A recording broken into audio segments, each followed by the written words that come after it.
Shalom, my Indonesian brothers and sisters. My name is Rabbi Dr. Itzhak Shapira and I'm here with More Andre Widodo. Salam saudara-saudara Indonesia, nama saya Rabbi Dr. Itzhak Shapira dan Rabbi bersama More Andre Widodo. We'd like to bring you a very special Shiur Torah today from the historic synagogue in Colombo, Sri Lanka. Rabbi hendak membawa suatu siur yang spesial dari sinagog mesianik di Sri Lanka. After the conference that we have had, the call of the remnant in Jakarta, it is important for us to keep on pushing forward. Setelah conference kita di Jakarta, yaitu panggilan kepada yang tersisa, adalah suatu hal penting supaya kita bisa tetap maju ke depan. Now, I would like to remind you that now we are taking application for Yeshiva Tshuva Indonesian, so make sure you go to id.tshuva.tv and sign up. Jadi pastikan ya bahwa kita akan tetap maju ke depan dengan masuk menjadi murid di Yeshiva dengan mengklik di id.sufu.tv. Silakan klik dan daftar. At Simchat Torah this year, we are excited to open the Yeshiva in Indonesia, in Basra. Dan pada saat hari raya Simchat Torah, Yeshiva Tshuva Indonesia akan beroperasi secara penuh dalam bahasa. We also remind you that every Monday, 8 a.m. in the morning, we have live a Rivka journey. We started. Make sure you get this book into your hand. It's available now in Indonesia, the Rivka Remnant.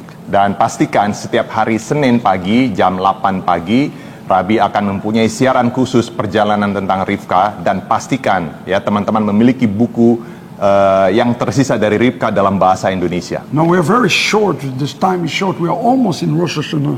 Dan waktunya sekarang sangat singkat ya. Kita sudah mendekat Rosh Hashanah. And I would like to take a few moments with you today and a few days before Rosh Hashanah to give you an important shiur to prepare us to Rosh Hashanah. Dan Rabbi ingin membagikan sedikit syiur untuk mempersiapkan diri kita semua menghadapi hari raya Rosh Hashanah. While it is true that the biblical day the name Rosh Hashanah does not exist in the scripture.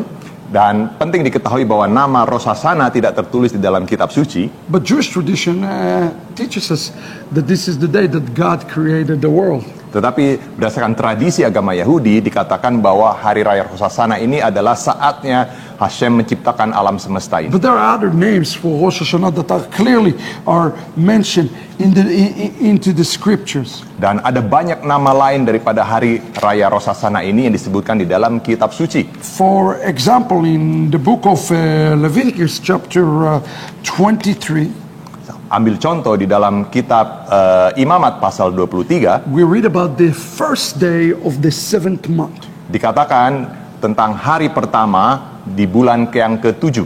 And we see this in mentioning of the word Yom Teruah. Listen to what it says about this day. Dan dikatakan di dalam kitab Imamat tersebut disebut sebagai hari Yom Teruah. Dan perhatikan kata tersebut. The word Teruah is the word of the blasting of shofar. Dan kata teruah itu artinya adalah bunyi dari tiupan shofar. There is some sort of announcement and proclamation on this day. Dan ada semacam pengumuman dari surga atau proklamasi dari surga dari hari ini. But it's also here in the text, you have another name. Dan di dalam teks ini juga ada nama lain daripada Rosh Hashanah. In Leviticus chapter 23 verse 23. Di kitab Imamat 23 ayat 23, it's also called Yom Zikaron. Disebut juga sebagai Yom HaZikaron. Meaning the day of the remembrance. Atau disebut sebagai hari peringatan. When we are remembering something very important, we're going to talk about this today. We are talking about specifically, remember the story of binding and what Abraham our father did. Dan hari peringatan apa? Dan pada hari raya yang spesial ini kita mengingat tentang hari peringatan ketika Abraham mengikat anaknya yang tunggal yaitu Ishak. Thirdly, it's called here in the text Yom of Mikra Kodesh, Holy Convocation. Dan nama lain disebut sebagai hari raya pertemuan kudus. And of course, it's called also Shabbat Shabbaton, meaning Sabbath of Sabbath. It's like a double Sabbath. Dan juga nama lain hari ini disebut sebagai hari Sabatnya Sabat atau Shabbat Sabaton. Now, we have to understand the continuity of what we call the Chagim and the Moadim. Dan kita harus mengerti kelanjutan yang disebut dalam bahasa Yahudi Ibrani disebut yaitu Moadim atau hari raya. Let's understand God the kind of continuous map from Elul 1. Ya. Coba mari kita lihat ya perjalanan dari mulai tanggal 1 bulan Elul. Okay, so in Elul we have this expression in Hebrew, makadim trufa lamaka. Di dalam bulan Elul ada kata di dalam bahasa Ibrani disebut makadim trufa lamaka. lamaka. Meaning God always provide a remedy before He provide the judgment.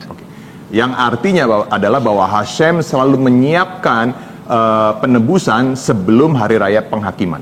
And what is this great remedy that He provide us? Dan apa resep kesembuhan yang Hashem siapkan buat kita? Is the remembering of the shofar. That's why we blow the shofar for 30 days. Ability to make a teshuvah, because judgment, believe it or not, has already started during those days. Adalah pada selama bulan Elul ini adalah kita membuat teshuva karena kita tahu bahwa hari raya penghakiman akan datang dalam bulan Rosh Hashanah. Now, 30 days later, 30 hari setelah tanggal 1 bulan Elul, God judges humanity. That's called Rosh Hashanah. dan 30 hari setelah bulan Elul, Hashem melakukan penghakiman atas dunia ini yang disebut sebagai Rosh Hashanah. And that's why we hear the sound of the shofar. We're asking for God to awaken the mercy to Abraham, our father. Itu sebabnya selama bulan Elul kita mendengarkan tiupan suara shofar untuk mendapatkan kemurahan dari Abraham Bapa kita. 10 days after that, 10 hari setelah Rosh Hashanah, so again, we realize there's a king. kita mengerti pada saat hari Rosh Hashanah, kita mengerti ada raja. And that's why we say the king is in the field. This is the day to say the king of the field. We need to recognize that there is a king. Itu sebabnya tema selama bulan Elul kita menyadari bahwa raja ada di ladang. Itu sebabnya itu tema selama Rosh Hashanah. Indonesian brothers, but think about it. If there is a king, Saudara-saudara di Indonesia perhatian, jika ada seorang raja, that means there is also a kingdom. itu artinya juga ada kerajaan. So in those 10 days between Rosh Hashanah and Yom Kippur, also known as the Yamim Noraim, the day of awe, Itu sebabnya dari hari raya Rosh Hashanah sampai hari raya Yom Kippur disebut sebagai hari raya yang gentar atau the day of awe, the terrible ya, days. hari raya yang gentar, Yamim Noraim.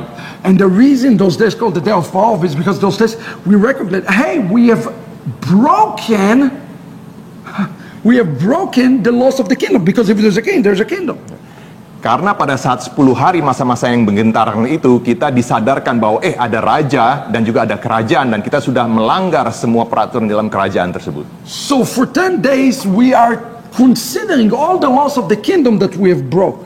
Jadi selama masa 10 hari dari Rosh Hashanah sampai Yom Kippur, kita mengintrospeksi diri kita sudah berapa banyak pelanggaran yang sudah kita lakukan ketika melanggar peraturan dari kerajaan. And in these 10 days we do no longer hear the sound of the shofar. Dan selama masa 10 hari dari Rosh Hashanah sampai Yom Kippur, kita tidak lagi mendengar suara tiupan shofar. Because now the shofar sound is being replaced Karena sekarang suara shofar sudah digantikan with another voice. dengan suara lain, Our voices Yaitu- become like a shofar crying to the heaven. yaitu suara kita sendiri ketika kita nangis ke surga. And we intensify our slichot. Salach lanu, mechal lanu, kaper lanu. Dan kita akan menaikkan intensitas kita dalam melakukan selichot, yaitu permintaan maaf, selah lanu. And then on the 10th of Tishrei, Dan pada tanggal 10 bulan Tisri, we are entering it's what's called Yom Kippur, where we stand in judgment for the sins of the kingdom that we have committed. dan kita akan berdiri di tahta penghakiman Hashem, di mana kita menghadapi raja di atas segala raja, atas semua pelanggaran yang sudah kita lakukan terhadap peraturan hukum di dalam kerajaan. That's where the final verdict is being delivered individually on each one of us. Dan itulah saatnya keputusan dari raja tersebut yang akan menghakimi kita satu persatu, per orang per orang. Where each and every one of us is being signed up in one of 3 books. Dan nama seseorang akan dicatat di dalam 3 kitab. The book of the righteous, Buku kitab orang benar, the book of the wicked, buku kitab orang-orang jahat, and what's called the book of the Benonim, the book of those in between.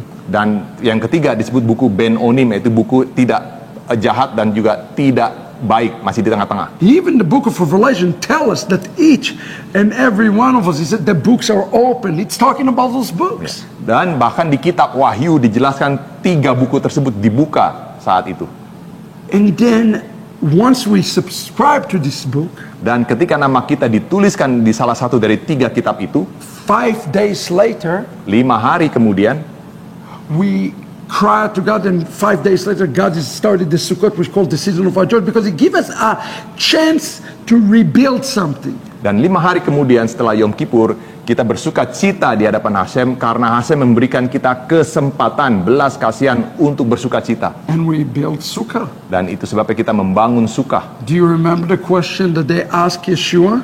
Dan ingat pertanyaan yang ditanyakan oleh orang-orang Israel kepada Have you Yeshua, come to restore the fallen Sukkah of David? kapan engkau akan datang untuk merestorasi sukahnya dari Raja Daud? There's no accident why we're building a Sukkah, because Sukkah represents a picture of the kingdom.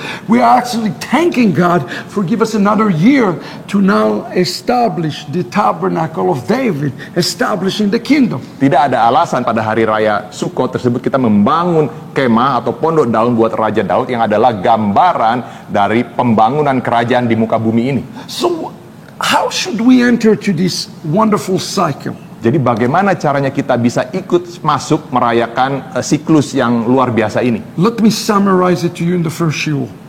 Biarkan Rabi untuk menyimpulkannya dalam siur yang pertama ini. Number one, knowing that there is a king. Nomor 1, teman-teman mesti mengetahui bahwa ada raja. And knowing that the king is coming soon. Dan ketahuilah bahwa raja itu akan segera datang. Number two, understanding that if there is a king, there is a kingdom. Nomor 2, teman-teman harus memahami jika ada seorang raja, maka raja tersebut mempunyai kerajaan. Number three, take responsibility for the sins against the kingdom. And this is something importantly. We have sinning. When we sin against others, we are sinning against the kingdom. Dan nomor 3, teman-teman harus mengerti jika ada kerajaan dan di situ juga ada peraturan, dan kita harus menyadari berapa banyak kita telah melanggar peraturan-peraturan kerajaan tersebut. Pada saat kita berdosa kepada sesama kita, itu juga artinya melanggar peraturan di kerajaan tersebut. Number four, take responsibility. Nomor 4, ambillah tanggung jawab, Meaning repent. artinya bertobatlah. And number five, Nomor 5, as God forgive you, ketika Hashem memaafkan, commit to establish the tabernacle of David. harus membuat komitmen untuk membangun tabernakel atau pondok daun dari Daud. Commit to be a kingdom builder. Berkomitmen untuk membangun kerajaan Hashem ini. And this is, friends, the formula for the last days. Dan ini teman-teman ya, formula untuk akhir zaman. Join me in the next couple of days as we continue this series preparing us for the Rosh Hashanah. Dan gabunglah bersama kami ketika kita akan melakukan seri pengajaran persiapan untuk Hari Don't Raya Rosh forget to Hashanah. subscribe and Dan- like this broadcast. Dan jangan lupa untuk berlangganan dan kasih tanda like pada siaran ini. Shalom Indonesia. Shalom Indonesia.